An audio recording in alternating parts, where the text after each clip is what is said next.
How's it going, everybody? RYEBREAD here today, and we are back with our Nashville Predators GM mode. And if you guys remember, we are at the trade deadline, or just about at the trade deadline, I believe. We're not quite up to the exact date, but we are at the All-Star break with a month before the trade deadline.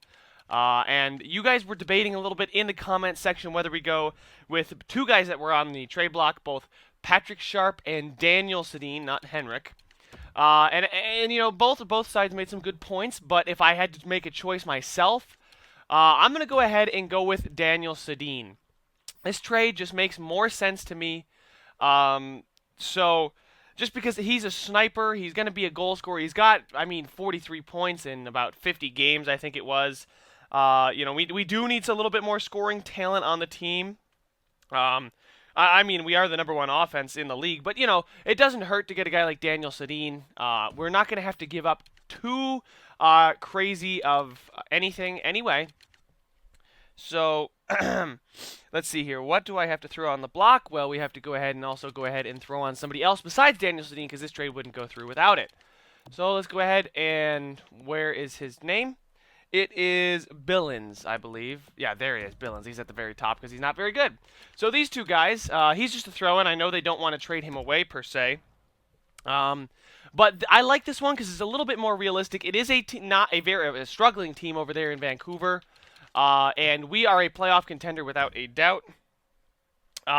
And we got to do... And I mentioned that I want to give away Colin Wilson as well. So he's somebody that they want as well. And then... we also have to throw in a skater matching the block. I believe it's Lightning right there. So three assets that they want to give up. Daniel Sedin, who they want to give away. We will also have him for next season too, I think, unless he retires, which I'm pretty happy with because he should drop off just a little bit and be that perfect second line winger for us. And that way, you know, we don't have to worry about him getting mad about his ice time. But he's still a great player. He's going to put up points for us. I'm very happy to get him. We're only giving up a third in Wilson and then Lightning and Billins. These are just guys that are kind of throwaway guys, throw in there to make the deal go through. We are a contender. They are a rebuilder. Let's go ahead and get this trade done. It is accepted. And let's go ahead and go to roster moves and send Billins down just because I don't want Billins on the roster up here. I mean, look, he's a 72. I know he's happy and stuff, but, you know. And we still have, I think, what is that, 7 point something million in cap space for this offseason. Not only this offseason, but also next season. Best lines, and there we go, guys. Yeah, I'm really happy with how this team is looking. I know you guys said that you wanted to see me do a rebuilding team. But at this point of NHL 17, I don't know if I wanted to get into that kind of rebuilder mode, and I definitely think this is a team that's got some holes, and I think we're doing our best to fill them. They have a better bottom six, or well, I guess I could say top six, a third line pairing with Ceci, and then now we have a really, really good forward core with pretty deep center depth and actually a young center. Top two pairing here. Philip Forsberg's still young. James Neal's in his prime. Arvidsson is young, and Daniel Sedin is a veteran that we got to help us make that playoff push. So that is what we are doing, guys. And then down here on the bottom six, we have P.A. Parento, Mike Fisher, and Craig Smith, who's been a fantastic player for us this season. Did not expect him to be playing as well as he is. But he'll have to shift down there to that third line. As far as power play is concerned, we have Sedin, Johansson, and Forsberg, and then Neal, Raquel, and Arvidsson, which is exactly how I envisioned it, and then Ellis and Ceci, which is beautiful, because I want Ceci to get some playing time so he can grow, because, you know, low elite, they need a lot of ice time for them to go ahead and grow. So there it is, guys. We got a couple player meetings, too. Just, I believe, some players weren't happy that I traded away Wilson, and it's probably Sedin welcoming himself to the team. Yep, Yossi is probably not happy. Yeah, that's fine. I'll just go ahead and do demanding just because, and then it's a privilege to be here. I'm glad you think so. And the good news is they're both demanding players, so we don't have to worry about our team meetings as much. And our locker room chemistry is going down, but it's down to an 85%. Have you guys ever seen it crack 90%? I'm just curious. I'd love to see that. All right, so let's go ahead and simulate up to the trade deadline here and see how we do with the new acquisition of Daniel Sedin now on the second line and on the first line power play. Ooh, Thomas Tatar for 2 seconds. Thomas Tatar is he's an elite potential. He's gonna probably go to free agency next year. I could sign him in free agency if I wanted. Thomas Tatar, wow, if I would have known he was available, I might have gone for him instead of Sedin because we could re-sign him. But I like Sedin. we're going to decline this trade. I have to go ahead and make sure that Billins is playing down there in the minors. And we just shut out the Penguins 3-0. So very interesting. Locker room chemistry is now up to an 87%, which is really great to see. It's after making a trade just a few days later, our locker room chemistry is back up pretty darn high. That's a pretty good first line down there in the minors. And Fiala is looking pretty good, guys. He might be ready to come up next season, which could be interesting because that would definitely help our forward depth, which is what I think the Predators needed, which is why I said, I wanted to do the Predators. They got a lot of pieces there, but they still need some work to become like a perennial contender like the Penguins or the Blackhawks or one of those teams. Like Austin Watson has a mild concussion, guys. Give me a second. I've got to go ahead and take him out. He's not going to be out very long. So I'll be right back in just a few seconds. So there it is, guys. We have Fiala now on the first line. I did decide to call him up because he actually looks like a very, very good player. 3-star defensive category is not the greatest, but I think his defensive awareness and stick checking aren't too bad, especially not for a fourth liner. But he is a sniper, so I'm not counting on him for his defense. I just didn't want to skip anything there, guys, so I showed you the lines anyway. Edmonton it seems like a very good team, but we're able to handle them 4-3 versus Detroit now, who they wanted to give us Tatar. They're 18-33-2, and we get shut out, a 5-0 loss to them. Let me go ahead. You guys can just stick around for this. This isn't going to take long at all. Best lines, and then, yep, I got to go send down Kevin Fiala because I want him playing where he should be playing, which is down in the minors because he's listed as a depth forward. So Austin Watson, go ahead and get sent down. Go to edit lines again. Oh, shoot. That's not what I want to do. I didn't want to send down Austin Watson. Oh, I'm such an idiot, guys. Bear with me. Okay. So we got to go ahead and call up Fiala, or send down Fiala and call up Watson. So Fiala, and then in the system, Watson. No, Watson. There it is. I don't want Fiddler playing. I know he's the better player, but I just don't want him playing on the team. Just because he's old and he's not going to really give us anything. But he's still he's moderately young, and he can still provide us with some offense and some defense, and he's got some potential for us. Anyway, I'm gonna stop rambling about our players. Let's go ahead and get back into the simulation as we beat the Vancouver Canucks, who we just took Daniel Sedin from 4-1. Then we shut out the Rangers 5-0. And then against Florida, an Eastern Conference opponent here, who's about 500, an average team, we lose 2-1. But then against the Dallas Stars and Patrick Sharp.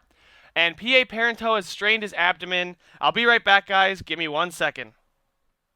So there we have it, guys. I have reset the lines. Now Yarncrook is on that third line, and I'm going to go ahead and turn down injuries. Stop the simulation. We lost 4-1 to Dallas, which is a pretty bad loss, especially against a divisional opponent. So give us a good chance to check out how we're doing. We are 4 points behind the Minnesota Wild, who we play next. For first place in the division, which is pretty exciting. Let's go ahead and turn injuries down. I can go... Oh, injury occurrence is back up to 50? I swear to God, I turned this down. Oh, my God, that's why. We're going to go ahead and turn it down to 7. Good Lord. Yeah, oh, you know what? It's after I started the new one. I didn't, yeah, that's right. After I made those edits, I did not change the injuries. So I'm surprised we've gotten through this far without a massive amount of injuries at 50. But now it's down to 7. If you guys have an objection about that, go ahead and throw that down in the comment section.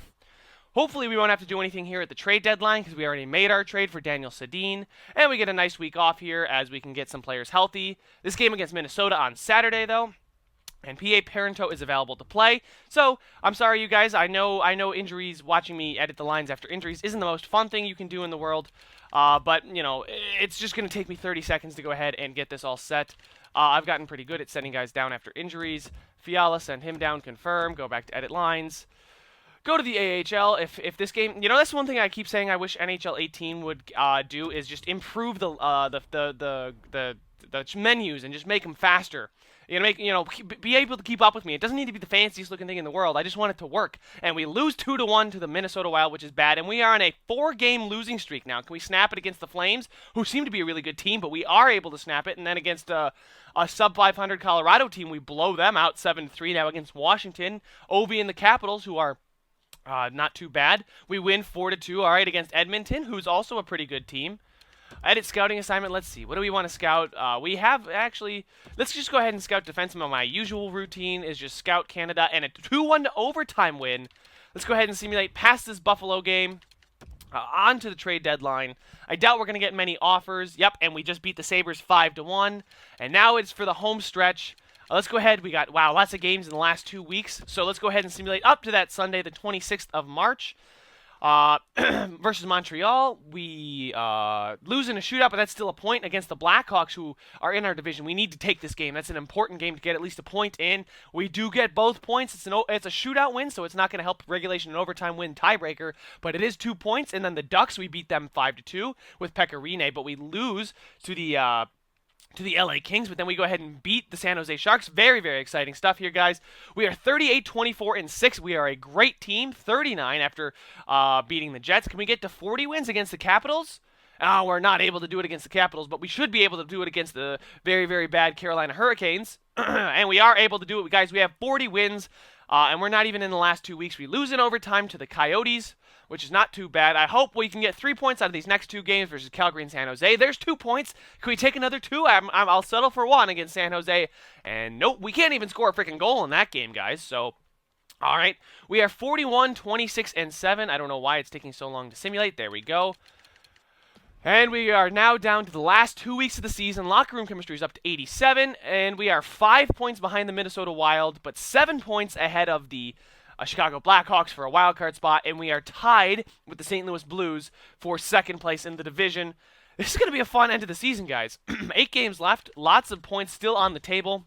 Let's see. Do we play any divisional opponents here in the last 2 weeks? Yes, we play the Wild and the Blues and the Stars. Wow. So these 2 games back-to-back are huge for us. We want to catch Minnesota, and we want to stay ahead of St. Louis. These 2 games are gigantic. So let's go ahead and simulate up past these 2 games at the Islanders and at the Bruins. Let's go ahead and scout the SHL forwards for 3 weeks. Yeah, 2 Eastern Conference opponents here. I'd like to get 3 points if possible. There's 2. There's 4. Wow, a very, very, very solid showing against 2 solid Eastern Conference opponents as we get a 3-0 win against the Islanders and a 7-1 win against the Bruins. Now time to play the Leafs, who are, wow, an elite team in the league. They're almost as good as we are. Wow, that's impressive. I'm impressed at the Leafs. This is season 1, too, so very interesting, but we're able to, wow, another 3-0 shutout win. Defense is playing very, very well, a solid all-around game, and I am loving it. All right, so now let's go ahead and check out the standings. How are we doing versus the other teams in our divisions? Most importantly, St. Louis and Minnesota. And how many? Oh, I don't think we have 100 points. I think we have 95. Yeah, we're that team with 95 points. 5 points behind the Wild. 2 points ahead of the Blues is what I'm going to guess if it would load the logos. I'd be able to, yeah, there you go. So we have made the playoffs, but now it's a matter of seeding, and this game is very, very important for seeding. Because I want to win that. I want to win the division here. I don't want to come in second and have to play the Blues in the first round of the playoffs. That's going to be a tough matchup if we do. Let's see. Are we going to be able to beat the Minnesota Wild? I'll only simulate 1 day here, past the game against the Wild, up to the Blues game. I'd like a point, even if we don't get the 2 points. Oh my God, we get shut out. Just when I say I want a point, we don't even get a goal. Every time I say I want a point, we seem to, lose and get shut out. Oh, and now we're only 2 points ahead of the Blues. I really want to secure home ice advantage for this, at least first round of the playoffs. Can we beat the Blues? A very, very good team, right behind us. And we are able to take 2 points against them. We have 3 games left, so let's simulate past the game against the Islanders, who we just beat 3-0. We beat them 4-1 this time as well. Two games remaining in the season for us. I want to check out the standings here, guys. We are 5 points. Okay, so the Wild have clinched the conference, that seems. Wow, and we are now 6 points ahead of the St. Louis Blues, which is very, very important. If we can get, I think, 1 more point out of these next 2 games, I think we'll have secured second place in the division. Against Dallas, 3-1 loss. Come on, boys. Don't go into the playoffs on a losing streak. I hate when my team's going on a cold streak. Come on, you can beat the Winnipeg Jets. They're not that great, and we do. We are able to take both points there. Where are we going to finish up? I'm not sure, but our locker room chemistry is up at 88%. And guys, we had a fantastic season. The trades I made, trading away Pekka Rinne, maybe cost us the division, but not by a whole lot. We had 101 points this season. Actually, you know what? Let's get to the playoffs. I'm pretty sure we're going to be playing the Blues. There's no other chance that we're going to be playing anybody else, but we do have home ice advantage against the St. Louis Blues. They have 99 points. Oh, shoot. How many games do they have remaining? Can they... Okay. And we have secured home ice advantage. I was nervous there because I saw them win that game. But let's go ahead and do a season recap here, guys. As far as the standings were concerned, we were really darn close. This is a very, very good division, and I'm really, really happy to say that we finished in second place in this division. Pretty darn close, too. They had those overtime losses for the Wild, or for us that the Wild won, right, actually won, is the difference. So let's go ahead and check out the goals for per game. And there it is, guys. Your Nashville Predators were the best in the Central. And for goals against per game, we were also the best in the Central. Let's go ahead and check out the entire league, though. Where did we finish? Let's go. Oh, yeah, place. I want to sort by place. We finished 5th in the entire league, guys, so very, very nice. Second place in the West, the Tampa Bay Lightning stayed healthy this year and were able to dominate and have 108 points. The Penguins had 106, with the Rangers having 103. So, again, that Metropolitan Division is another very, very good division. But we were the best offensive team in the league. And as far as defense, we were the second best defensive team. So like I said, guys, this team was pretty much ready to go. But the few changes I made are going to make this team a serious, legitimate contender. One that's going to dominate the league and one that's going to be a very, very, very fun team to watch. Let's go ahead and check out our power play percentage. It's still number 1 in the league at 26%. So we converted on over a quarter of our power plays. And our penalty kill percentage actually went up. We finished 4th in the league. With penalty killing percentage of just about 84%. Good Lord. Shorthanded goals for. We had the most shorthanded goals for. So again, guys, like I said in the last video, our defense is our offense. And wow, we finished the season pretty darn hot. So there it is, guys. There is the team stats. Let's go ahead and check out the player stats as well. Philip Forsberg seems to have led our team in points. Followed right behind him was Daniel Sedin. Now he had... I believe it was 45 points in 50 games. So in another 30 games, he got 30 points. So he's a point-per-game player there on that second line, which is absolutely ridiculous. He shoots a ton, too. These two guys put up a lot of shots, which is nice to see, because I want to see us shooting in that. If you're shooting at 13.4%, that's ridiculous.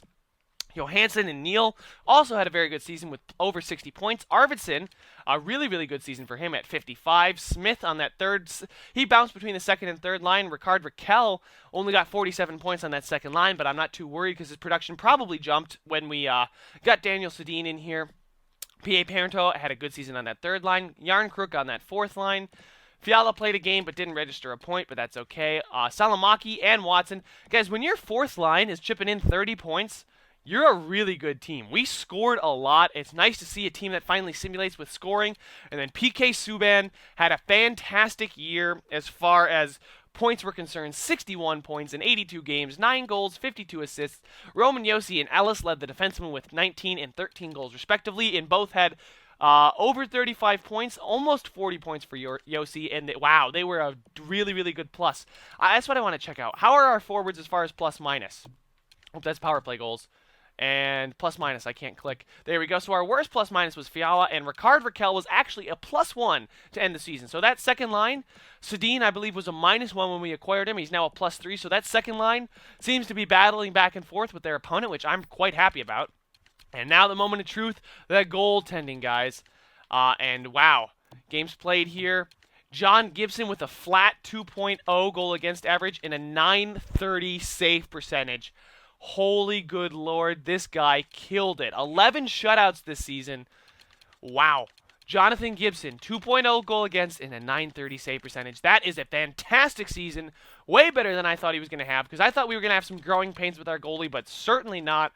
Let's go ahead and check out the entire league, see who finished at the top of the league in points. God, it's so far to scroll. I probably scrolled the wrong way, but Nashville's in a weird spot. So Ovi finishes the season with 96 points, 61 goals. Holy crap. John Tavares with 91 and 82. Stamkos with 90 and 82. Jack Eichel with 86 and 82. So he's now up to a 93. Holy crap. that medium franchise potential is killing it for him. Sidney Crosby was also a point per game, and that ends the point per game, but close behind were Corey Perry, Patrick Kane, Palat, Ben Kucherov, Tarasenko, Sagan, Okposo, well, he probably played with Eichel all year. Ryan O'Reilly was up there. Wow, so the Sabres had a really good season. I was not expecting that. So Forsberg and Sedin were both up there. Cool to see that. Let's see. Ribeiro was up there with 71 points. So Ribeiro, when he gets ice time, apparently puts in points. But I'm okay with that. We got a defender for Mike Ribeiro, and we already had somebody in Ribeiro's role. And I'd rather have a more defensive-minded player like Mike Fisher than Mike Ribeiro. Okay, so Mitch Marner had a good season. That's right. I wanted to check out how Connor McDavid is simulating, or how he's growing. Just because he's a young medium franchise player. He's a 93, only had 61 points, but again, he doesn't have a lot of help around him in this game, I guess. So I don't know what their deal was with who they were playing where, but let's go ahead and keep checking out the entire league. So Ovi's going to win the Hart, I believe, and then he's also going to win the Maurice Rocket Richard. No one else cracked 50, although Patrick Kane was close. 61 goals in 82 games. That's ridiculous. That's out of every 3 games, he's scoring 2 goals. That's crazy. Yeah, wow. Okay, so now let's go ahead and check out the defenseman who's going to go home with the James Norris, and Shea Weber, who's in 95 with 67 points. Again, we had Subban there with 61 points. A very, very good season for him. He was in the top. Unfortunately, not high enough to go ahead and take home any hardware, but I'm happy if my defenseman is getting 61 points. And then goaltenders, guys, this is where we might have the best goaltender in the league with Jonathan Gibson, although it seems like Dubnyk had a very, very good season. Let's go ahead and sort by goal against average, and then see who played the. Wow, he had the best goal against average out of any team, out of any player. Even Antti Niemi, who only played 18 games, Gibson, who played in 67, had a better goal against average, and his save percentage was ridiculous at .930 for a starter. Yeah. Guys, our defense and our goalie, their combination together is ridiculous. And that's kind of why I didn't want to give up Mike Fisher, because I'm sure he helps out on the defensive end. Unlike Mike Ribeiro, who's very soft and would not really win us a lot of faceoffs. But good lord. John Gibson, you will probably be getting the Vezina. And you know what? Well, while we're at it, let me go check out who's going to win the William M. Jennings Trophy for least goals against as a team. Let's go ahead and check that out. I think that should be us if I were to assume goals against. Oh, so it's going to be the Los Angeles Kings, but not by a lot. They did not score a lot, though, so they did need to rely on Jonathan Quick. But hey, if Gibson is going to pull out that kind of performance for us, it looks like a monster trade, using Rinne to his full potential to get ourselves a second-line center and a goalie who had a better season. Actually, I do want to check out how Rinne simulated this season. Just because we traded him away, I want to know, like, obviously we got the better of the 2 goalies because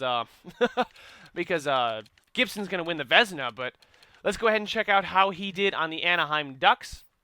And goalies for them, how did he do? So, wow, a .272 goal against average and a .912 save percentage. And that's not a bad team over there in Anaheim. So it looks like he does not simulate well, which is a good thing because I traded him away early. All you guys that said it was a bad trade, you guys can go ahead and forget about whatever you said. That's a great trade for us. Let's go ahead and check out the progress report, see how players in the system and in the NHL have grown, and if we're going to see any kind of spectacular jump next season. So John Gibson has grown to a natural 86. I keep forgetting he was an 84 when we got him, but he's the best growth. Followed by Philip Forsberg, who had a really good season. Again, his passing went up to a 90 and offensive awareness up to a 91, which is really good, which means he's going to get a lot of points for us in the coming seasons. Let's go ahead and check out in the system. Wow. Smith here is dropping. Trevor Smith, that's fine. Fiala grew to an 80 naturally, which is awesome to see. Frederic Allard, he's not going to be much anyway. I'm not too worried. Trennan here also had pretty good growth this season, up to a 67. He's only 20. Same thing with Fiala, but Fiala's an 80 overall. So awesome to see what these guys have done. Colton Sissons is now to a 79. So there's the growth. There's the progress. We are playing the St. Louis Blues in the first round of the playoffs, guys. It should be an entertaining one. 2 solid defenses going back and forth. In this series. We'll see who comes out on top. I'm going to lean our way just because John Gibson has been phenomenal, and our offense has been out of this world. I stepped in, I took a good team and made it great. I'm ready to make a serious run in these playoffs, in this Western Conference playoffs. So let's go ahead and check out the playoff tree, and that should be the end of the video, guys. So let's go ahead here, playoff tree, and there it is. So you got your Predators against the Blues, your Wild against the Oilers, your Flames against the Ducks, and the Kings against the Stars. All pretty entertaining matchups. And then over there in the East, the Rangers versus the Flyers, the Penguins versus the Leafs. That's a good one. The Canadiens versus the Senators. Woo, that's another good one. And then Lightning versus Blue Jackets, which is pretty interesting. Where did the Sabres finish? If they had so many players have such a good season, I want to know where they finished in the Atlantic. They were a point per game. I could see that. All right, I was just curious because Jack Eichel was way up there, and I didn't see them make the playoffs. So there it is, guys. That's the end of the video. Thank you guys so much for watching. I am so ready to get into the first round of the playoffs next video. Make sure to subscribe so you're there when I post it, and I will see you guys in the next one.